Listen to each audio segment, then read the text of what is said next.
Hai, Assalamualaikum. Apa khabar semua? Cikgu harapkan semua murid sihat-sihat sahaja. Baiklah, pada hari ini kita akan teruskan lagi pembelajaran matematik dengan tajuk perpuluhan. Kemahiran yang kita akan belajar pada hari ini adalah membahagi perpuluhan dengan nombor 1 digit, 10, 100 dan 1000. Sekarang, jom kita lihat bagaimana cara untuk membahagi nombor perpuluhan. Sekarang kita lihat contoh soalan yang pertama, 5,4 bahagi dengan 8. Okey, macam biasa untuk bahagi, cikgu gunakan kaedah P-TO-TU iaitu pilih, tolak, turun.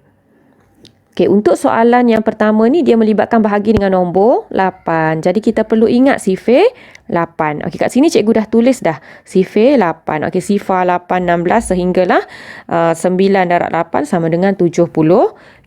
Okey, sekarang sifir dah ada, kita boleh buat bahagi. Okey, yang pertama cikgu dah tuliskan garisan ni ataupun rumah cikgu dah tuliskan. Jadi kemudian kamu perlu tuliskan nombor 5,4 ni letak dalam rumah. Okey, tulis macam ni, 5,4 bahagi dengan 8. 8 letak dekat luar. Okey, seterusnya kita bahagikan, tengok 5. 5 ada tak dalam sifir 8? Okey, tengok sifar 8, 16 tu. Tengok tulisan yang warna biru tu. Ada tak nombor 5? Sifar 8, 16 tak ada nombor 5. Jadi kita perlu pilih nombor yang lebih kecil daripada 5. Nombor yang dekat dan lebih kecil daripada 5 adalah sifar. Okey, jadi kita letak sifar kat sini. Kat atas tu jangan lupa tulis jawapan. Okey, yang warna hijau itu adalah jawapan. Tulis kat atas jawapan. Sifar. Okey, kita dah pilih. Kemudian nombor 2 buat apa? Tolak. Okey, tolak. 5 tolak sifar, 5. Kemudian dah tolak buat apa? Turun. Okey, turunkan 4. Okey, tengok 54 ada tak dalam sifir 8? 54. 54 tak ada. Yang ada apa? Yang paling dekat. Yang paling dekat adalah 48. Yang paling dekat dan kurang. 48. Jadi kita pilih 48. Okey. Kemudian jangan lupa tulis jawapan dekat atas. Jawapan dekat atas tu kita tulis. Ini kita letak titik perpuluhan. Kemudian jawapan dia kita tulis 6. Okey, seterusnya kita dah pilih tadi. Kita buat apa? Kita perlu tolak. Ulang balik. Ulang langkah yang sama. Tolak. Okey, 4 tak boleh nak tolak 8. Kita pinjam. Okey, sini jadi 4. 14 tolak 8 jadi 6. 4 tolak 4 jadi sifar. Okey, untuk bahagi perpuluhan ni, apabila ada baki, kita tengok kat sini kan, selepas kita tolak, dia ada baki iaitu 6. Okey, jadi kita perlu tambahkan sifar. Kita tak boleh biar baki macam tu saja. Jadi kita perlu teruskan bahagi sampailah dia tak ada baki. Kita perlu teruskan bahagi sehingga dia tak ada baki. Jadi kita perlu tambahkan sifar selepas nombor 4 ni. Tambahkan sifar. Okey. Kemudian kita teruskan bahagi. Okey, turunkan. Dah kita tolak tadi, kita turunkan sifar. Tengok 60 ada tak dalam sifir 8? 60 tak ada. Yang ada apa dia? 56. Yang paling dekat dan kurang. Pilih 56. Kemudian kat atas tu tulis jawapan dia 7. Okey, kita dah pilih tadi kan? Okey, sekarang kita tolak. Pilih, tolak. Okey, tolak. 60 tolak dengan 56. Okey, kita tolakkan. Kita akan dapat jawapan 4. Okey, seterusnya 4 masih ada baki kan? Okey, masih ada baki. Jadi kita perlu tambahkan lagi satu sifar dekat belakang. Kita perlu bahagi sehingga dia tak ada baki. Okey, kita tambahkan sifar, turunkan sifar. Turunkan sifar, kita tengok ada tak 40 dalam sifir 8? 40 ada. Okey, jadi kita pilih 40. Ke atas jangan lupa tulis jawapan 5. Okey, kemudian kita dah pilih, kita tolakkan. Okey, kita tolakkan. Jadi dia tak ada baki. Okey, jadi berapa jawapan dia? Jawapannya adalah sifar perpuluhan 675. Baiklah, sekarang kita lihat lagi contoh soalan yang seterusnya. 64,57 bahagi 7. Okey, untuk bahagi dengan nombor 7 ni, kita perlu ingat sifir 7 lah. Kat sini cikgu dah tulis dah sifir 7. Sekarang ni kita boleh buat bahagi. Okey, kita tulis dahulu 64. Kita letakkan dekat dalam rumah ni. 64 perpuluhan sifar 57 bahagi dengan 7. Baiklah, sekarang kita lihat nombor yang pertama iaitu nombor 6. Ada tak dalam sifir 7? Okey, sifar 7, 14. Tak ada nombor 6. Jadi kita nak pilih nombor apa? Kita perlu pilih nombor yang paling dekat dan kurang. Yang paling dekat dan kurang adalah sifar. Jadi kita letak kat sini sifar. Kita pilih sifar. Jangan lupa tulis jawapan dekat atas tu sifar. Okey, dah pilih, kita buat apa? Tolak. Okey, tolakkan 6 tolak sifar 6. Kemudian dah tolak, kita perlu turun. Okey, turunkan nombor 4. Okey, lihat ada tak nombor 64 dalam sifir 7? Sifar 7, 14, 21. Okey, 64 ada tak? 64 tak ada. Yang ada adalah 63. Jadi kita pilih 63. Kat atas tulis jawapan 9. Okey, kemudian kita dah pilih tadi, kita perlu tolak. Okey, pilih 63, kemudian kita perlu tolak. 4 tolak 3, 1, 6 tolak 6, sifar. Okey, kemudian kita dah tolak, kita perlu turun. Okey, turunkan sifar. 10 ada tak dalam sifir 7? 10 tak ada. Yang paling dekat dan kurang adalah 7. Kita pilih kat sini 7. Tulis jawapan dekat atas 1. Okey, 1.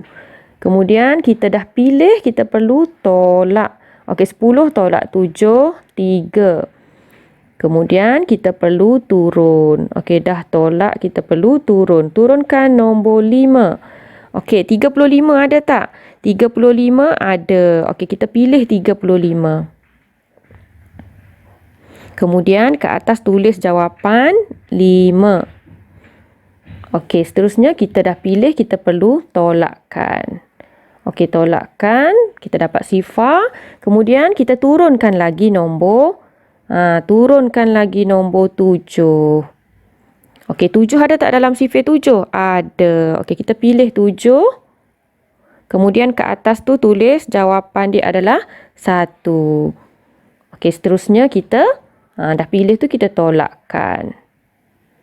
Ada baki tak? Tak ada baki. 7 tolak 7 adalah sifar. Ada lagi nombor nak turun dekat sebelah 7 tu? Tak ada. Jadi kita dah dapat jawapan. Jawapannya adalah 9.151. Baiklah, sekarang kita lihat pula bahagi perpuluhan dengan nombor 10, 100 dan 1000. Untuk bahagi dengan nombor 10, 100 dan 1000 ni, kita tak perlu buat kaedah pilih tolak turun tadi, tapi kita boleh gunakan kaedah yang lebih pantas. Okey, kita lompat-lompat saja sudah dapat jawapan. Ingat, untuk bahagi dengan nombor 10, 100 dan 1000, kita boleh jadi katak. Kita nak lompat ke mana? Ingat, kalau bahagi, nombor tu dia akan jadi semakin kecil. Bila nombor tu makin kecil, kita perlu lompat ke depan. Ingat, bahagi perlu lompat ke depan. Kalau bahagi dengan 10, kita perlu lompat sekali. Bahagi dengan 100, lompat 2 kali. Bahagi dengan 1000, lompat 3 kali. Baiklah, sekarang kita lihat contoh soalan 2.19 bahagi dengan 10. Okey, bahagi dengan 10, tadi cikgu cakap kalau 10 kita perlu lompat sekali. Ke mana? Ke hadapan. Okey, kita salin dahulu. Nombor perpuluhan tu 2.19. Salin. Okey, macam mana cara kita nak lompat? Okey, kita lihat dekat mana titik perpuluhan dia. Okey, titik perpuluhan dia kat sini. Okey, jadi kita perlu lompat berapa kali? Sekali. Okey, sekali lompat. Lompat ke mana? Lompat ke depan. Okey, cikgu lompat sekali. Tengok, titik tu dah berada di hadapan 2. Jadi, cikgu padamkan titik kat sini. Jadi, berapa jawapan dia? Kita perlu letakkan sifar dekat depan. sifar dekat depan titik ni. Jadi jawapannya adalah sifar perpuluhan 219. Awak salin sahaja nombor itu. Okey, kemudian soalan yang seterusnya 215.6 bahagi 100. Okey, bahagi 100, lompat 2 kali. Lompat ke mana? Ke hadapan. Salin dulu nombor perpuluhan itu. 215.6. Okey, kita lompat 2 kali. Tengok titik berada dekat mana? Titik kat sini. Okey, sekarang kita lompat ke depan. 1, 2. Okey, sekarang ni titik berada dekat sini. Katak berada dekat sini. Anggap titik itu adalah katak. Jadi cikgu padamlah dekat sini. Titik ni dia dah tak ada dekat situ. Okey, jadi kamu salin sahaja jawapan tu 2.156. Okey, kita lihat soalan yang seterusnya. 803 bahagi dengan 1000. Okey, 803 bahagi dengan 1000. 1000 ada 3 sifar. Jadi lompat 3 kali. Okey, cikgu tulis dahulu 803. Nombor ini tak ada titik perpuluhan. Jadi macam mana kita nak buat? Kita boleh tambahkan titik dekat belakang sekali ni. Letak titik kat sini. Letak titik dekat belakang sekali. Kemudian kita lompat 3 kali ke depan. 1, 2, 3. Titik tu berada dekat sini. Depan titik tu mesti letak nombor sifar. Mesti letak nombor sifar sebelum titik tu. Jadi, cikgu padam titik dekat belakang tu. Awak salin nombor tu. Okey, salin jawapan dia. Sifar perpuluhan 803. Cikgu harap apa yang cikgu sampaikan kamu dapat faham. Jadi itu sahaja perkongsian cikgu pada hari ini. Terima kasih dan jumpa lagi. Bye.